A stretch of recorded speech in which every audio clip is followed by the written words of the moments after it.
ডিমের খোসাগুলোকে আমি ফেলে দেই না। যেদিন থেকে আমি বারান্দায় গাছ লাগানো শুরু করেছি সেদিন থেকে আমি ডিমের খোসাগুলোকে এইভাবে জমিয়ে জমিয়ে রাখি।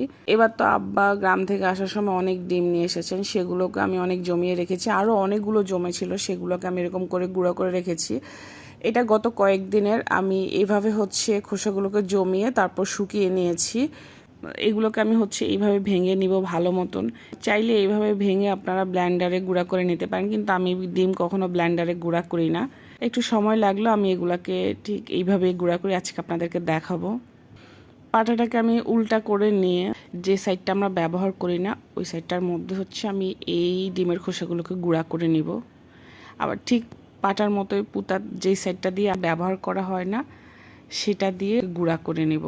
চাইলে গ্রাইন্ডারে গুঁড়া করতে পারেন, কিন্তু ডিমের খোসা আমি গ্রাইন্ডারে দিতে চাচ্ছি না।